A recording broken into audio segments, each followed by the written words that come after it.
آپ نے یہ 2 سال ساری باتیں کہہ کے دیکھ لی، آپ کی جماعت کو فائدہ ہوا ہے کہ عمران خان کو فائدہ ہوا ہے، تو آپ کو راستہ بدلنا چاہیے، بات کریں، کوئی راستہ نکالیں۔ آپ یہ باتیں کرتے جائیں۔ اب تو آپ کے سڑکوں پہ پنجاب میں بندے بھی کوئی نہیں تھے، آپ کے پی میں نہ ہوتے تو پنجاب سارا خالی تھا آپ کا۔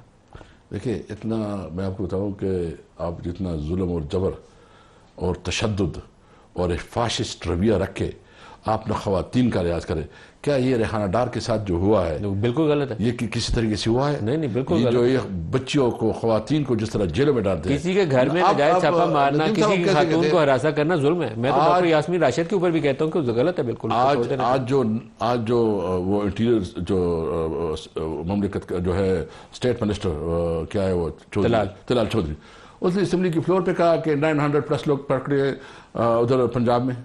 تو 900 لوگ ہی بس آپ کے ساتھ تھے؟ نہیں، جو جہاں مطلب اس نے پکڑ دکڑ پنجاب میں نہیں بندہ نکلا جی، آپ کو مان لینا چاہیے، نہیں نکلا بندہ پنجاب میں، آپ کی کسی تحریک میں نہیں نکلا۔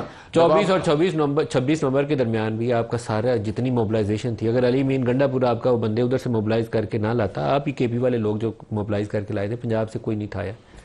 دیکھیے، آپ کو بھی پتہ ہے، آپ کو حکمت عملی بدلنی پڑے گی۔ حکمت عملی نہیں بدلیں گے تو آپ کی پارٹی کو اور مار پیٹے گی۔ یہ نہیں میں کہہ رہا کہ مار صحیح پڑ رہی ہے، ناجائز پڑ رہی ہے۔ کیا ظلم اور جبر کے سامنے سر جھکا دیں؟ پولیٹیکلی انگیج کریں، انگیج کر کے راستہ نکالیں۔ آپ کو جنگ نہیں لڑ رہے کہ بندوقیں ہاتھ میں پکڑ کے آپ نے لڑنی ہے، سیاست میں راستہ نکالنے کے لیے بات چیت کرتے ہیں، بات چیت کریں سیاسی لوگوں سے۔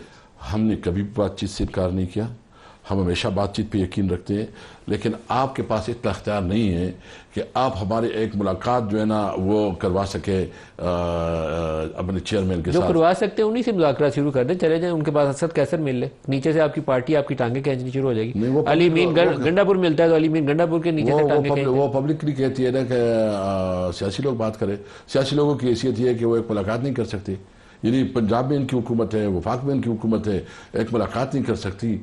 دیکھیں، ہمیں ایز اے ہول ابھی جو ہے نا اس کے اوپر ایک گرینڈ ڈائلاگ کرنی ہوگی، اور سب سے پہلے ہمیں یہ سوچنا ہوگا کہ ملک کیسے چلے گا۔ گرینڈ ڈائلاگ کن سے کریں گے؟ انہی سے کریں گے نا گرینڈ ڈائلاگ، اور کسی کوئی امریکہ سے جا کے تھوڑی کریں گے۔ ہاں، اس پہ ہم یہ کریں گے، اور گرینڈ ڈائلاگ کا ایجنڈا کیا ہوگا؟ ایجنڈا یہ ہے کہ فری اینڈ فیئر الیکشن کیسے ہوگا، کیسی جو ہے نا عوام کی۔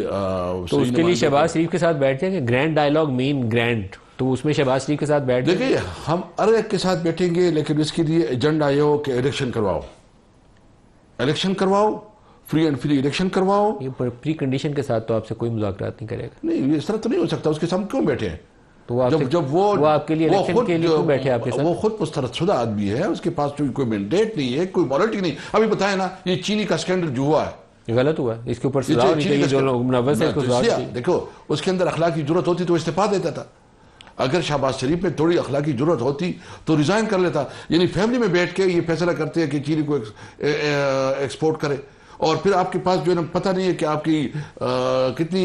فیملی میں بیٹھ کے فیصلہ تو نہیں کیا ہوگا، لیکن فیملی کے لوگ بینیفیشری ہیں، پارلیمنٹ کے اندر بیٹھے ہوئے لوگ بینیفیشری ہیں۔ صدر صاحب کی اپنی ملنے ہیں، شہباز شریف فیملی کی نہیں، آپس میں جو ہے آپس میں بیٹھے، آپ ایک سپریم کورٹ میں ایک درخواست تو ڈالیں، پوچھیں کہ یہ جو 300 ارب کمایا ہے شوگر کے اس جھٹکے کے اندر، وہ ان کی لوگوں کی فہرست دی جائے اور ان سے وصول کیا جائے وہ 300 ارب روپے۔ وہ ہم نے ریکویسٹ بھیجی ہے مصطفیٰ نواز کو، کر دے باقاعدہ ہم نے آفیشلی لیٹر کیا، تو وہ میرے خیال میں چیف جسٹس نے کہا کہ میرا کام نہیں ہے، کوئی اس کا جواب آیا ہے، ہم نے آلریڈی سپریم کورٹ میں درخواست جمع کی ہے۔ درخواست جمع کی ہے۔